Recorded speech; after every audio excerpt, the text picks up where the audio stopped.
I want to take this opportunity to welcome Premier Ford, Minister Piccini, Minister Oosterhoff, here to St. Catharines, all the representatives from the Ontario government, because we're here for a very important issue here in the city of St. Catharines, a very important industry that matters a lot to this community. Shipbuilding and ship repair have played a vital role in the city of St. Catharines for generations.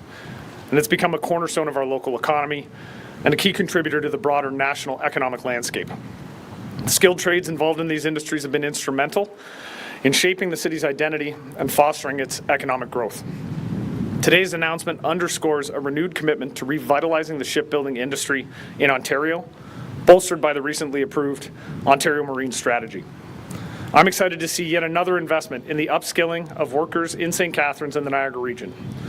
We know that our industrial base is capable of meeting the demands of the 21st century with the right training opportunities. Provincial government's investment is a welcome step for the workers of our community, and it's a clear demonstration of their dedication to empowering individuals to thrive in the modern workforce by providing them with the necessary tools and the knowledge that they need to succeed. The City of St. Catharines remains dedicated to fostering a strong, diverse, and local economy, and together we stand by our local partners like Sean and the team here at Ontario Shipyards in creating a workforce for both current and future generations. At this time, I'd like to ask Minister Oosterhoff to come up. Well, good afternoon, everyone, and it is an absolutely beautiful afternoon. You know, some days, like Sean was saying earlier, it's minus 40 or plus 30, and on those days we say it's a federal responsibility, but today, weather is all the province, and I think we can all enjoy it. I'm excited to be here for some really good news from Premier Ford and Minister Piccini. They're coming back to beautiful Niagara for yet another great news announcement, and we've all seen here in the region how great a friend Premier Ford has been to workers, to families, and those in the Niagara region. And under his leadership, we have seen Niagara grow and prosper with new private sector jobs and historic investments coming to every corner of our region. Our peninsula will continue to grow. With Premier Ford, we've been working to build the roads, the highways, transit, homes, hospitals, and the schools that our growing communities need. We have been and will continue to build up the economy of our province so that people here in Niagara and in every corner of Ontario have good jobs that are needed to support families. So I look forward to working hard to continuing to ensure our government will provide the right tools, the right investments to help the province's businesses thrive and ultimately to support workers like those who build world-class ships right here in St. Catharines. Now I have the privilege of welcoming someone who's helped to make the dream of what's happening here at Ontario Shipyards a reality, Sean Padullo, to bring a few words. Sean.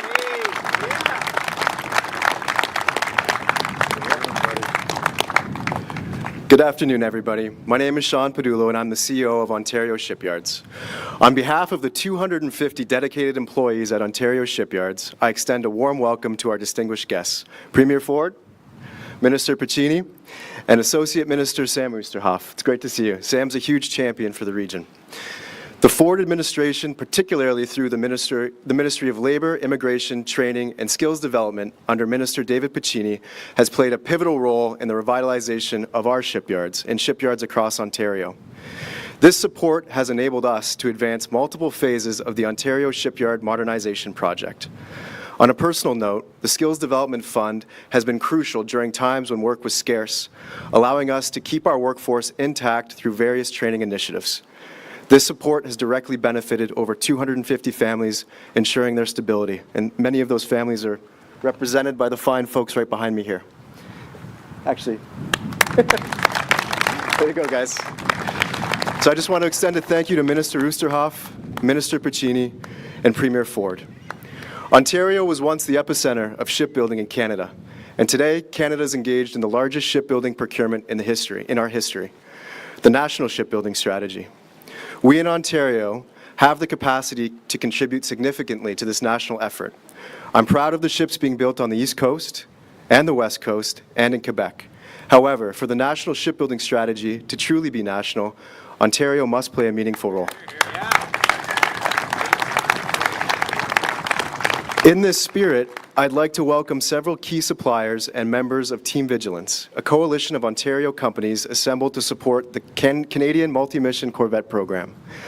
Tim Scott from Scott's Marine, President and owner.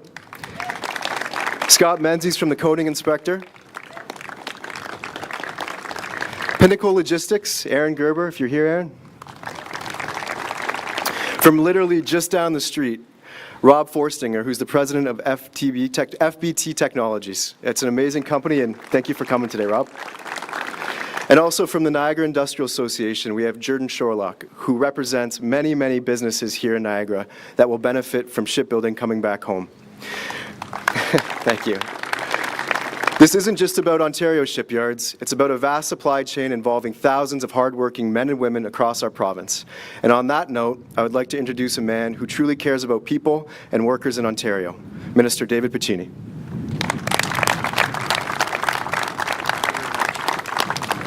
Good afternoon, everyone. Thank you, Sean, for the kind introduction, and a big thank you for hosting us.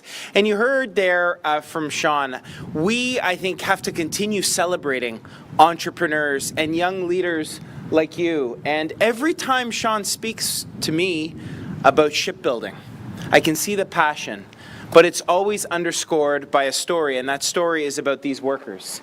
He always leads with them.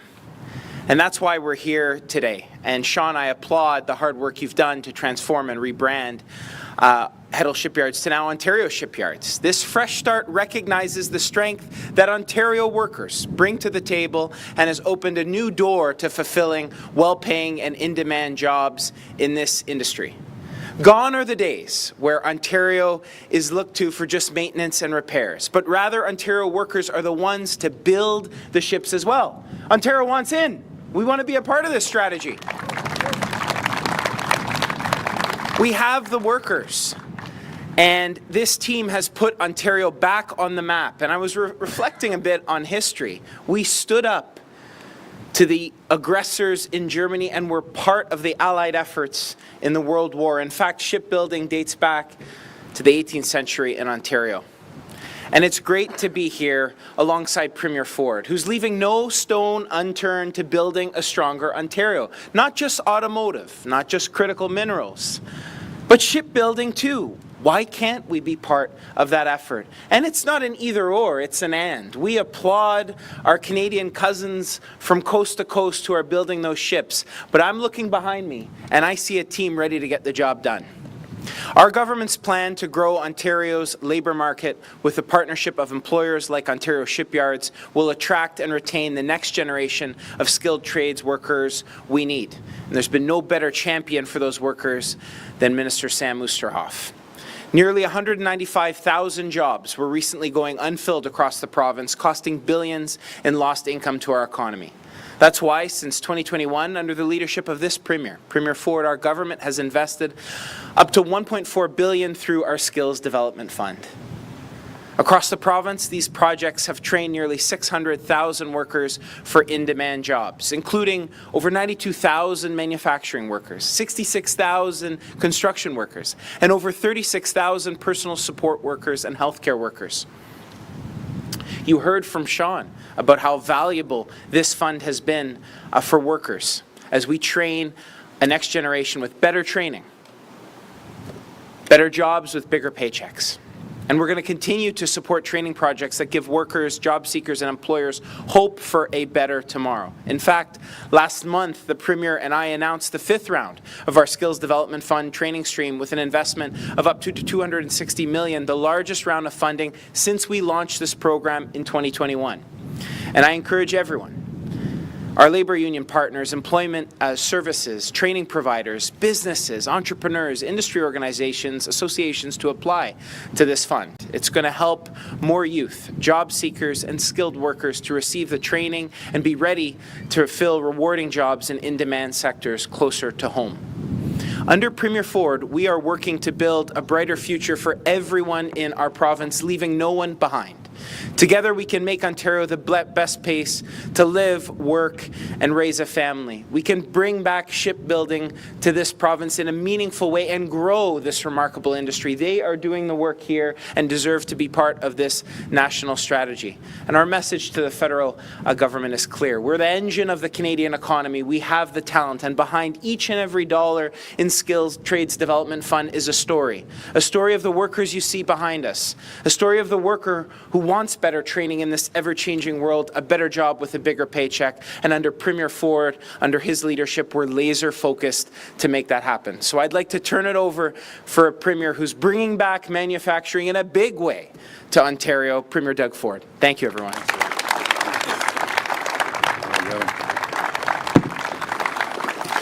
Well, good afternoon, everyone, and thank you, David, for that introduction. And it's great to be back here in the beautiful city of St. Catharines, alongside, you just heard from Minister Piccini and Minister Oosterhoff. Before I begin, I want to give a big thank you to Sean and everyone at Ontario Shipyards for hosting us here today. And thank you, everyone. I want to give a big shout out to the Mayor Cisco. Thank you. You're doing a great job running the city and attracting more jobs here. Ontario Shipyards is one of the great Made in Ontario success stories. From one welding machine on the side of Hamilton in an industrial area 37 years ago, the company has grown into the largest ship repair and construction company on the Great Lakes, employing hundreds of people. And we're so proud of what you've accomplished here. Thank you for all you've done. I also want to acknowledge and welcome again Jordan from the Niagara Industrial Association, all the other suppliers and representatives from some of our great local companies that support our growing shipbuilding industry. Thank you for joining us today. As the Mayor mentioned, Ontario's shipbuilding industry and the broader marine sector play such an important role in the region's economy. This sector also supports thousands of jobs across the province and is a key driver for trade. That's why our government has stepped up with a strategic initiative and targeted investments to boost the industry. In 2022, we launched the Ontario Shipyard Modernization Project with an $8.7 million investment to modernize our province's shipyards. Through our marine transportation strategy, we're working with public and private industry partners to build and revitalize port infrastructure, to strengthen connections between marine and other modes of transportation, and importantly, to attract more workers. Because as I've always said, manufacturing facilities like this one, can't build, can't operate if they don't have the workers. That's why last year I joined Sean in Hamilton to announce $3.7 million in new funding to provide workers with the essential hands-on shipbuilding experience. And that's why in our 2024 budget, we announced a new grant program to help Ontario shipbuilding industries upgrade infrastructure and equipment so it can compete on an even footing for shipbuilding procurement contracts. But we also need the federal government to recognize the talent and experience that Ontario's shipbuilding industry has a lot to offer. And I'm just going to read off a couple stats. You know, we're the engine of Canada. We give back more than any other province, and we have no problem, you know, spreading it throughout the country. But here are some numbers. Seaspan Shipyards, ships awarded in British Columbia, they had 23 awarded to them, and estimated value at about $22 billion. Quebec, Chantier Davy, ships awarded 9 contracts estimated at over $14.5 billion. And in Nova Scotia, Irving Shipyards, they were awarded 23 contracts estimated at $80 billion. And I have no problem with any of those provinces, any of those companies, but what I have a problem with, Ontario Shipyards They were awarded zip, zero, zilch. And it's our money, Ontario, hardworking people, paying their taxes. They're going to all other provinces. That's unacceptable. We need our fair share of the pie, and we're going to continue fighting for our great workers behind us. We need to ensure that it's fairly treated and considered for federal shipbuilding contracts. And here in Ontario, we will continue to do our part. Then today, I am pleased to announce an additional $10 million in funding through our government Skills Development Fund for skills training programs here in St. Catharines. And not just here in St. Catharines, in Hamilton and Thunder Bay. This investment will help reskill and upskill existing workers for careers in the millwright, welding, electrical, and painting trades, and many more. It will give new workers hands-on experience in shipbuilding and ship repair. And it will help recruit and retain the next generation of workers and leaders in our shipbuilding industry. Friends, our government is always going to be here to support the hardworking people of Niagara Region. We've expanded GO Train service between Toronto and Niagara Falls. We're investing in roads and highways like the QEW Garden City Skyway Bridge Twinning Project. We're building the South Niagara Hospital, and that's going up rapidly.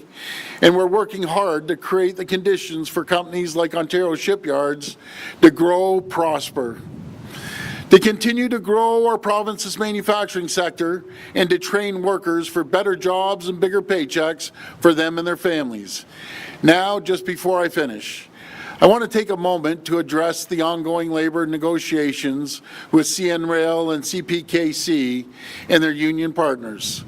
Workers and businesses here in St. Catharines, throughout Ontario and across North America, are counting on all parties to come together to avoid a strike and reach an agreement.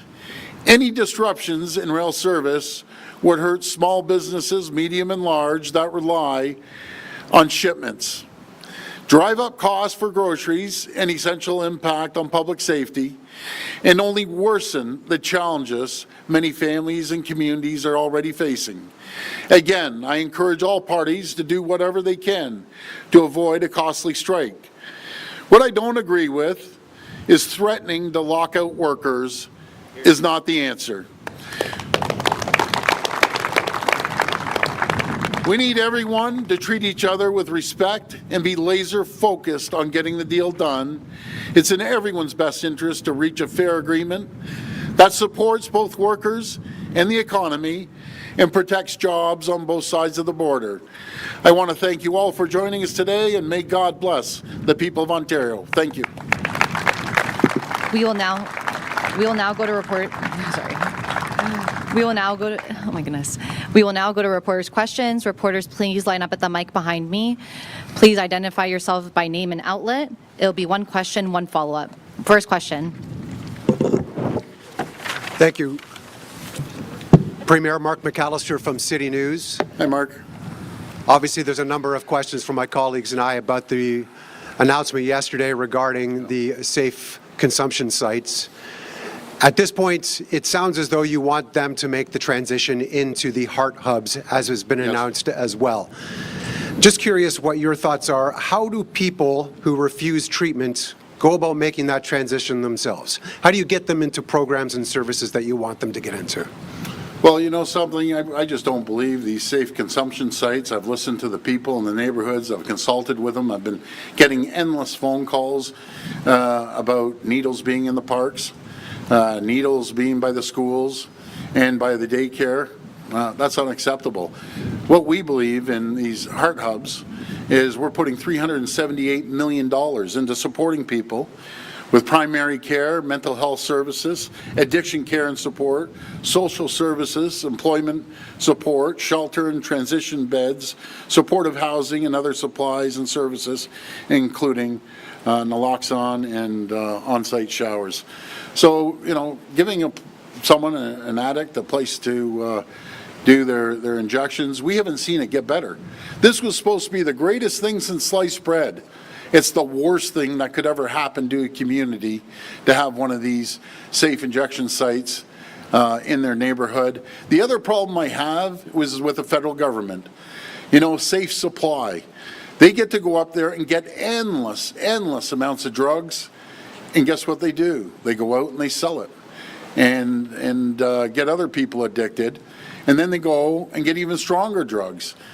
But as far as I'm concerned, the federal government's the biggest drug dealer in the entire country. It's unacceptable. It needs to stop. We need to get rid of safe supply. We need to put money into treatment, detox beds. That's what we need to do, not continue to giving people free drugs.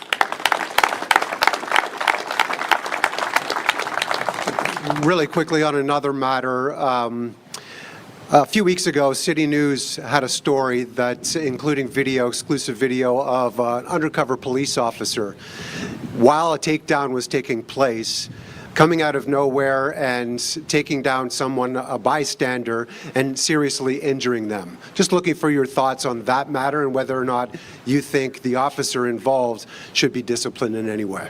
Well, I never heard about it. It's the first time I've heard about it, and I don't want to comment until I get full details from the police. You know, policing is one of the toughest jobs out there. It's the only profession, and we saw this over the last year when police officers were getting ambushed, killed, and look at their families now. They're devastated. They put their lives on the line for us every single day.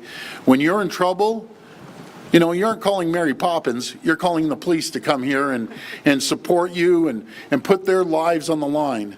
So I support our police 1,000%.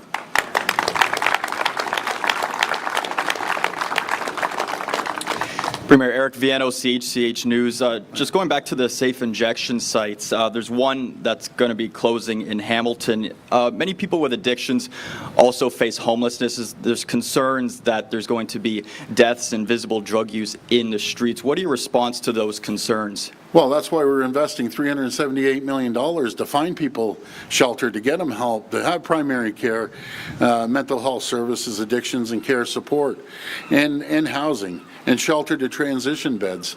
That's what we need to do. To support these people, you don't give them more drugs. And Premier Wood, just one more separate. There are reports that there could be an election in the fall. Are you preparing for a fall election? No. Next reporter.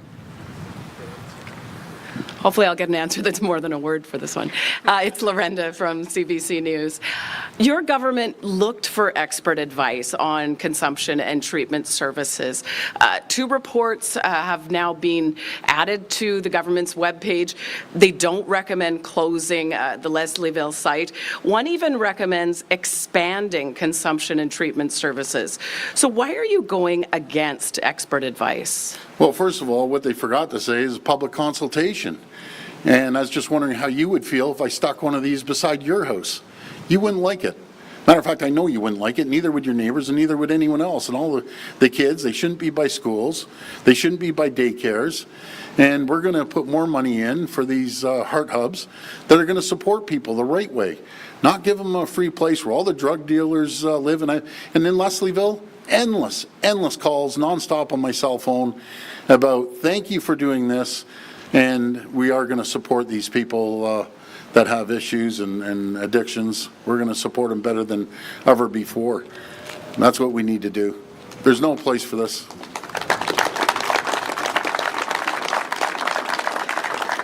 On another story, your Ministry of the Solicitor General is investigating an alleged assault of multiple Maplehurst inmates by correctional officers in what's being called a coordinated effort last December. What is your understanding of what led to this assault, and what do you make of the fact that several inmates are now asking for their sentences to be reduced because of this? Again, I'm sorry I didn't hear about this story, but I'll talk to my Attorney General, Solicitor General, and get more details. Hi, Premier. Siobhan Morris, CTV Hi, News.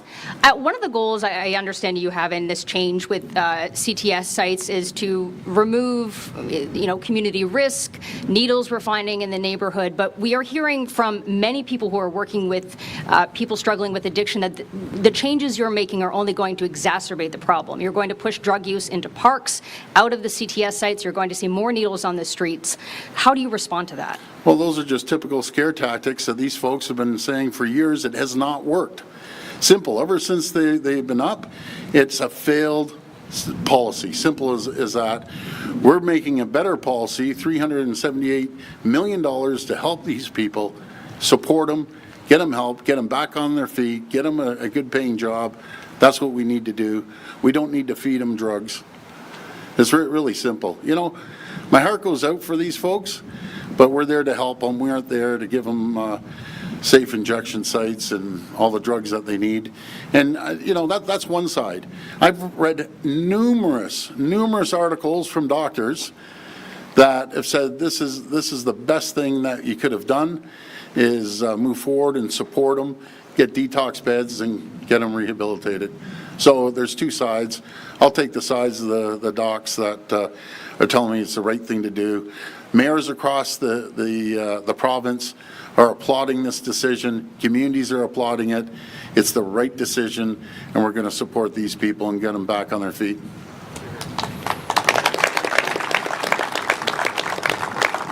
We did hear from nurses and doctors who work in hospitals that they are worried that this will put more strain on hospitals where you'll have more people being injected with contaminated needles. Have you considered what extra pressure this might put on hospitals? Again, I don't believe that's the case because we're putting $378 million into supporting them. That $378 million weren't around before. We need more detox beds. We need more rehabilitation beds. And that's what we're going to do. We're going to try to help these people. We aren't going to give them a safe place to shoot up heroin and crack and every other thing that they can get their hands on. I want to try to help them. And I've talked to more docs about this than I guess what you've just mentioned. And they're 1,000% behind it and made the right decision. And it's going to support them.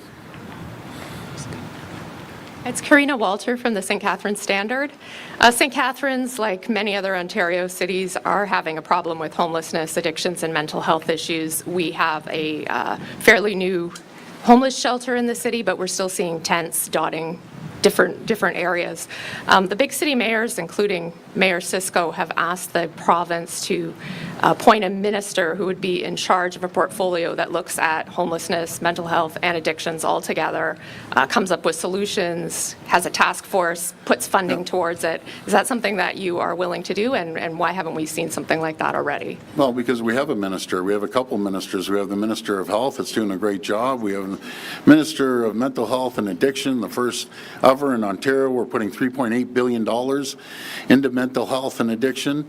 And on the homeless side, we have the Minister of Social Services as well that we're putting hundreds of millions of dollars in. So we're always willing to sit down and talk to the mayors and see their situation. But we're there to support them. There's no government, think of this, there's no government that's put more money into homeless and homeless shelters, mental health and addiction than this government has.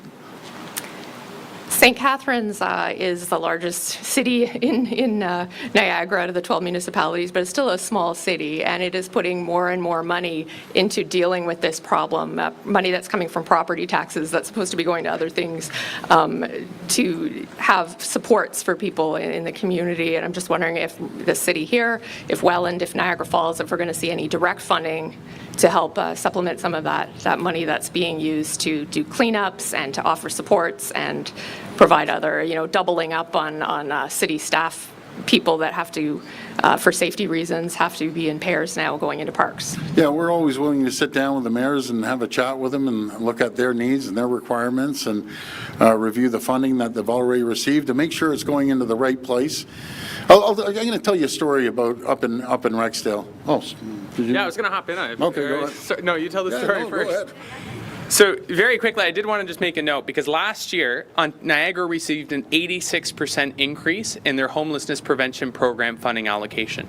So there had been a formula in place that said Niagara would get about just shy of $11 million in annual funding. We had ministers of housing, we had the premier come through, we met with local mayors about the needs that they saw here in the Niagara region. That funding was increased from just shy of $11 million to today it's $21 million in annualized funding each and every single year coming into the Niagara region. An 86% increase. Those funds are directly going into homelessness prevention services. They're the reason we're seeing new shelter beds opening up across the region with the support of local municipalities as well. So this government has almost doubled the amount of local funding going to address those issues. And I would say that this is a premier that's led the charge on making that happen. Sorry, I just had to. That's all right. That's good. That's why I like local guys that know what's going on in their region.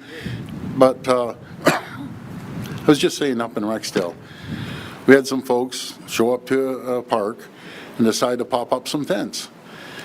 But what they didn't know, they were being driven there by a fancy pickup truck. They all hopped out and thought it was a campground.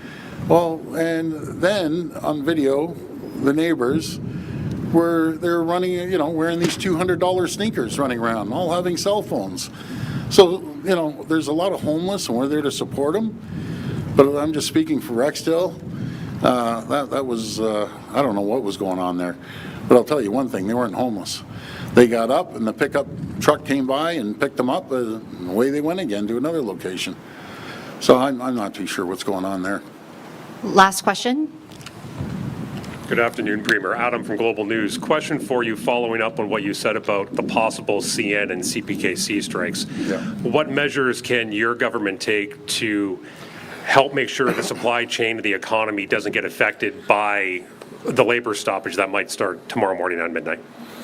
Well, just encouraging both sides to sit down and make a deal. This is a federal issue.